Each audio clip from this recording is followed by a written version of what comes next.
welcome to Spotlight. I'm Pastor Den.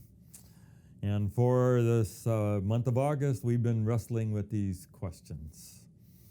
What about the future? And is there life after death? And how can you be sure to get it? And does God really torture people forever? So in the last one, if you watched it, you know that I threw out kind of a controversial idea. In many ways, it's exactly the same. The wicked will suffer. The wicked will still have pain at the end of the world. Not everyone will be saved. There will be a price tag. The difference is, where does the pain come from? Is what the wicked will suffer at the end come from God? These are his children. He says, I've called you friends. Or is it more natural, that is caused by disconnecting and rejecting a God of life? And these are the natural consequences of choosing to go away from life. So I've wrestled with that for a long time. I've thought of different things to wrestle with about it.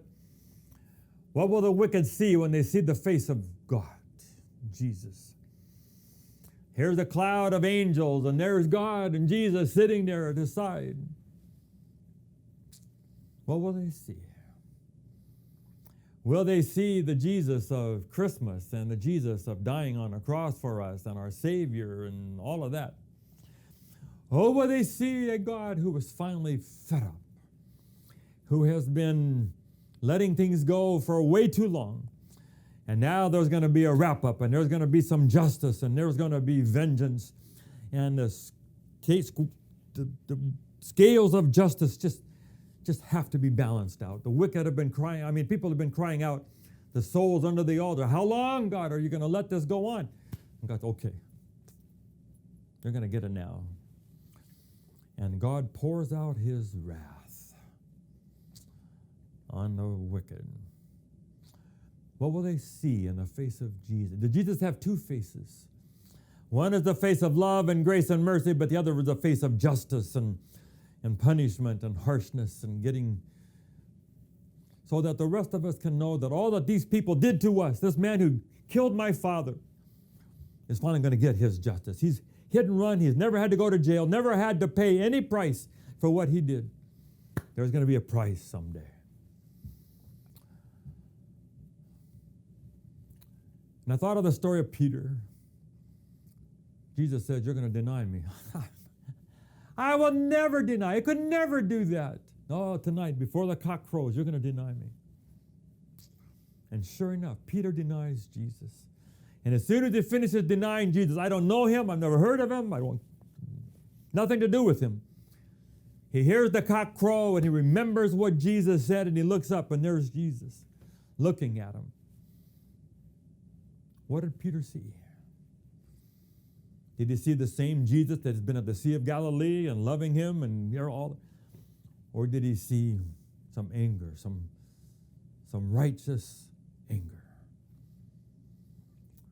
And a wonderful book that I love called Desire of Ages says that when Peter looked at the face of Jesus, there was no anger there.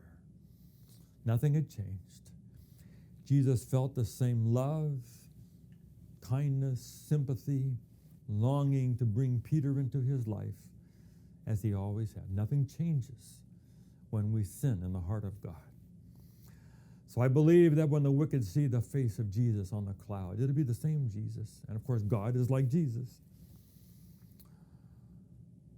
That's all they are. Even though they are coming down with sin that people have rejected them and they're finally going to wrap things up, nothing has changed in the heart and the face of Jesus. What about Exodus chapter 15? Israel has a miracle. They're stuck. They have no place to turn, and God does a miracle, opens up the Red Sea, and they go across. Now the Egyptians decide, okay, here's our golden chance. We're going to go get them now. These are our slaves. Egyptians go into the water, and God tells Moses, let it go back. Lower your rod. And that the miracle that he had done to give the Israelites life now gives death to the Egyptians.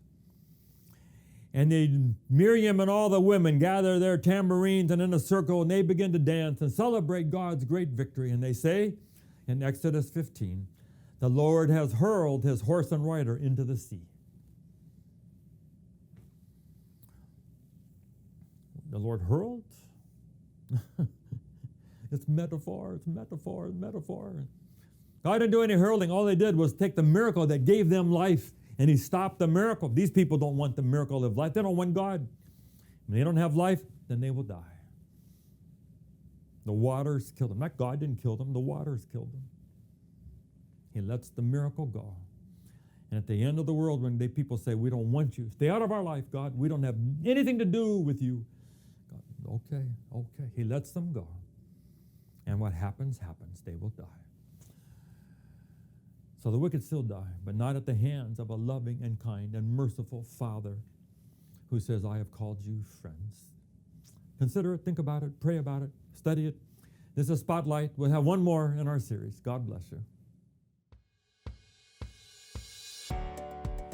Thank you for watching Spotlight. We're so excited about this.